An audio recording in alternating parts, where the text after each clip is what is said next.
psychological, social, and educational factors. Move, teacher.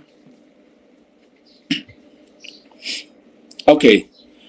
And another point for the introduction, talk about layout of a classroom is more than just an aesthetic choice or a matter of convenience. It plays a pivotal role in the educational experience, particularly in the context of English as a foreign language, EFL, and sorry, and English as a second language, ESL learning. Another point, the classroom environment is a critical component in the success of learning. In ESL setting, where communication and interaction are fundamental to mastering a new language. The physical arrangement of the classroom can either facilitate or hinder these processes. Another point, effective sitting arrangement can enhance student engagement, foster better communication, and support diverse learning styles. Conversely, poorly planned sitting can lead to decreased interaction, reduced motivation, and a less effective learning process. Okay, let's move to the next slide. Okay, so these are the types of sitting arrangement. There are four. One, rows. Okay, that's row. Row in here refer to traditional row or arrangement remain common in many classrooms. So another thing we say that we set our table as a row, also known as a linear sitting arrangement, is a sitting arrangement where people, especially students, or other things or other objects are arranged in a straight line. It is the simplest type of sitting arrangement. Mostly, as my experience before I was a student, also a teacher, they like using this style of sitting arrangement of table because it's easy, very easy. And also, row sitting arrangement are often used in especially classroom or meeting room or workshop when people need to face the front, such as when a presenter is giving something to the student or to the people who come to join the classroom or the workshop or the meeting. It's so the traditional row sitting arrangement that has desks arranged in straight line face from front to the classroom. This arrangement can help with focus and classroom management because it minimizes contraction and makes it easier for teacher and also student easy to give the knowledge or to give the experience or to give the thing and also getting the experience from teacher also. And next point, number two. Number two refer to cluster. Cluster in here refer to sitting, making table table arrangement in classroom that student are seated or student can sit in small groups from 2 or 3 students to 5 students that they have to make face to each other. This arrangement is or we can say the group or for idea for the group activity and collaborative work. And for the other thing that we can say the importance of clustering sitting arrangement, we can say that it can encourage students to interact of all students or create more personal and safe environment for students to convey their ideas.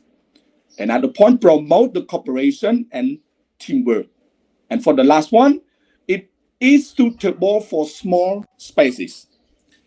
Sometimes our class and our meeting room not too big, so we have to find the style of setting arrangement, or we can say should we put the style of the chair that can make the student or the people who come to join easy to get the knowledge and feel fresh, and also with the good environment.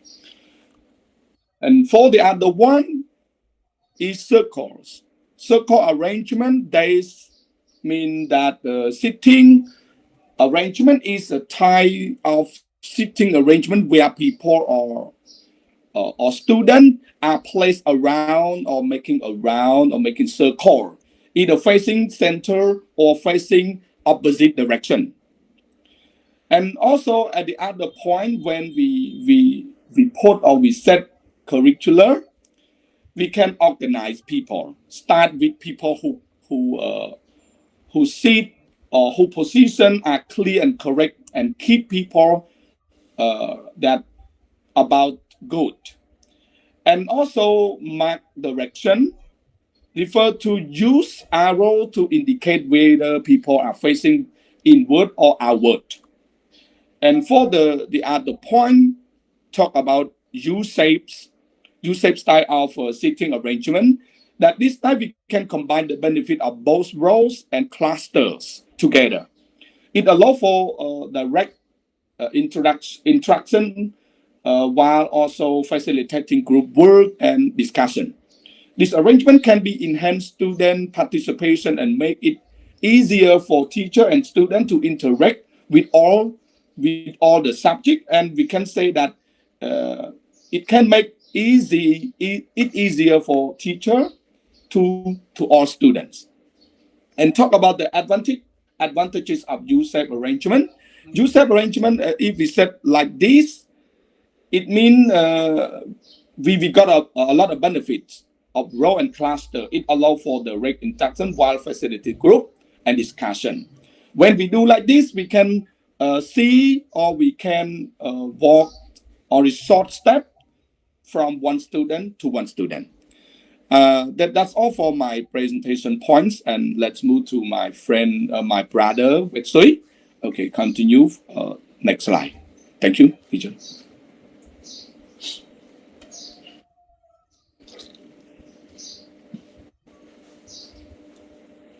Brother? You do all, okay? You do it all. Yeah. Myself only, from this point, it's yours.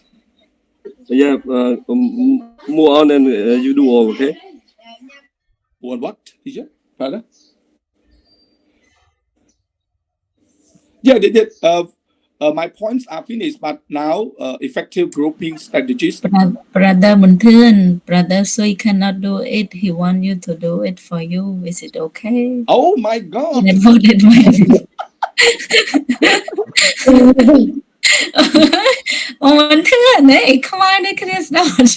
I know. Brother Munthun, do it alone. Do it alone. Maybe I want to give him a chance to do presentation, but brother, can you, right? No, please do it, okay? Okay, thank you. Oh my God, thank you for your kindness. Wish you good luck. Okay, so so for this point, talk about effective grouping strategies. For number one, flexible sitting. Oh, I'm sorry, teacher. I forgot to call Brother Keo Chanton. Brother Keo Chanton, are you here? He's not here, brother. We can see him in the participant list. Oh, thank you. Okay, very happy today. Okay. Number one, flexible sitting. In here, when we set the table or we set our style of sitting arrangement clear, we can have a lot of benefit, like and also we will get a lot of effective grouping strategy. And number one, flexible sitting. Encourage engagement, allows students to choose their seats, which can lead to increased comfort and engagement. Yeah, feel fresh. And promotes collaboration. Group tables, clusters, and circle arrangements foster peer interaction and collaborative learning. We can say that it's easy to do peer working or to do peer thing. And number two, grouping strategies. Homogeneous groups. Grouping students by similar skill levels can have tailored instruction to their specific needs. Heterogeneous groups, mixed ability groups encourage peer teaching and support fostering a more inclusive learning environment. Interest-based groups, grouping by shared interest can boost motivation and engagement. And number three, rotational groups. Station students rotate through different learning stations, experiencing various activities and teaching styles. Task-based rotation, group rotate based on specific tasks or projects, promoting active learning and diverse skill development. In this point, actually, that people responsibility, but I'm not clear about. Give me more explanation about this. Okay, teacher, and move to another one. And for that promote collaborative learning, that design classroom activity, that utilize group work to enhance peer interaction and collaborative learning. And also evaluate effectiveness of different grouping strategies in achieving learning outcomes. One, deliberately select which student will work together. Number two, size the groups for maximum effectiveness. Number three, teach your student how to listen. Teach student how to listen. So sorry.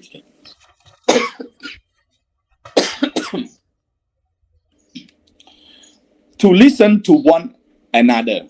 And number four, set the rules of language and collaboration. Number five, make goals and expectations clear. Number six, assign roles to members of each group.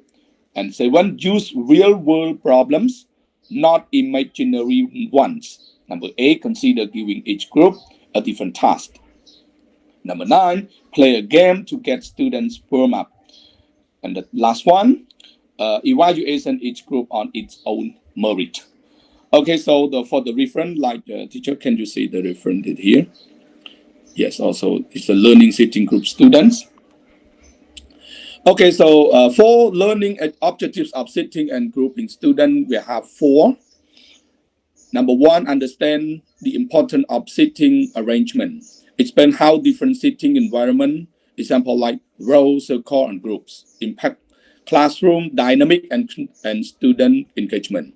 Identify the benefit and the challenges of various seating arrangements. And number two, implement effective grouping strategies. Describe the benefit of homogeneous, heterogeneous, and interest-based on groups in promoting learning. Applying principles of flexible grouping to create dynamic and effective student groups. Number three, promote collaborative learning. Design classroom